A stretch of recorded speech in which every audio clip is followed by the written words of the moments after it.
Okay, time now to take a look and see what's on the radar for Jeff Hall, Senior Financial Advisor at Manulife Wealth. And Jeff, we're talking about the final frontier space. I was totally nerding out as I was reading some of your notes. I'm not even sure where to begin with any of them.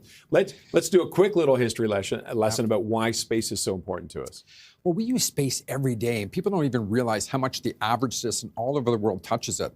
Yesterday, I ordered Uber Eats to bring me a salad, as an example. That driver had to find my house, navigated to the restaurant, navigated to my house to bring me a salad, as an example. But we use it every day, whether we're using GPS while we're flying in an airplane, they're using that. And there's all kinds of other aspects where space somehow interacts with our life, but not just from space in real time, whether it's driving here today, I was listening to the Sirius XM satellite, but even products, like way back when I was a kid, I don't know if anybody remembers Tang. It was like this powdered crystal orange juice, which was completely unhealthy, but it was developed for the space program. I remember them being advertised with the astronauts, right? Absolutely, and Velcro, which we use to this day, came out of astronauts. It can't be, when they're trying to sleep, you can't be floating around all over the place. And ballpoint pens, weren't they invented for space? Absolutely, yeah. So you got this, we touch all these products either from the military or from aerospace and space every day that got developed for that. And there's a trickle-down effect with the technology that we get to use every day in everything we do around us, as an example. Okay, so now it's a very cluttered place up there. We used to think about space launches as being, oh, incredible. They're happening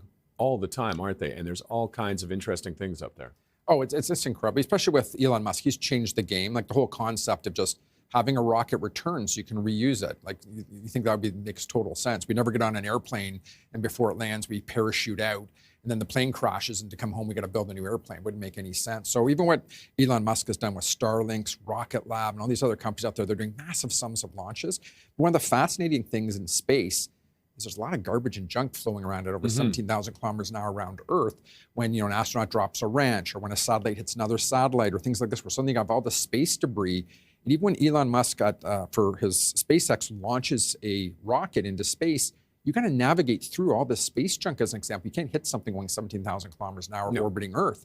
So there's a whole network up there of things that have to happen just for a successful launch and to launch a package of satellites. So if you're looking for investing, what do you look for when you're thinking about it? I mean, realistically, space is now part of our every day, right? We're using it, so there's an opportunity to invest in it, I guess. What do you look? How do you look? Yeah, there's a plethora of companies out there, like even Apple as an example. They're just in the process. They were doing a deal with Global Star that now may be acquired by SpaceX as an example.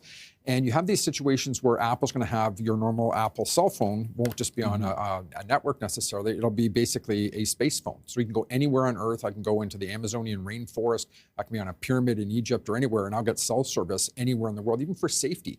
You've always heard about satellite phones for hikers and mountaineers and things, so they can still call back for safety or text. Now everybody will have that opportunity thanks to space. So there's a lot of great companies that we can look at to invest in.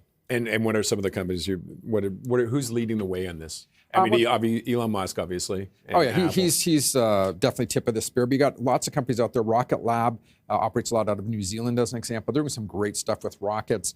Global Star, as I mentioned earlier, which was Apple's original partner to launch this constellation of satellites, now looking like it might be potentially bought by Musk. You have different companies out there, but they all don't do super well. Some fail. Everyone remembers Virgin Orbit. We're all going to become, space astronauts.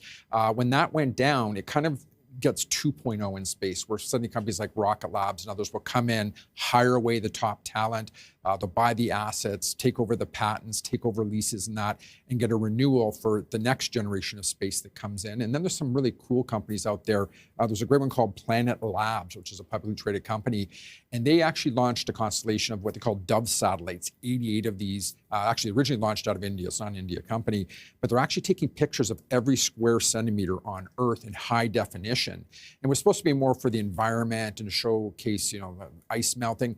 Now what it's become is they're starting to see like Chinese sub bases for their military hiding. Interesting. And they're able to actually forecast, and companies can buy their intel for just soybean farms in Brazil. Is it a good crop year or not? Based on how lush and green it is, you can see completely from space. So there's all these opportunities with markets. One of the cool things that affects the energy market, you never think a satellite company out there taking pictures of Earth, is a lot of these floating lid oil tanks, those big circular oil tanks you see out there. There might be 100 there for a company like Suncor.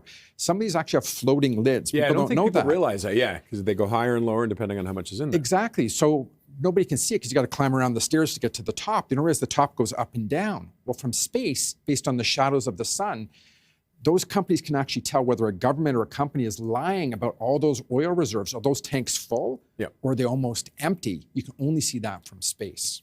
And what about Canada? I mean, we talk Canada Arm, and we've been involved with NASA, but are we anywhere near the forefront of any of this? Are there any Canadian companies that are trying to? I know we've been trying to start a launch pad out on the East Coast, either Nova Scotia, Newfoundland.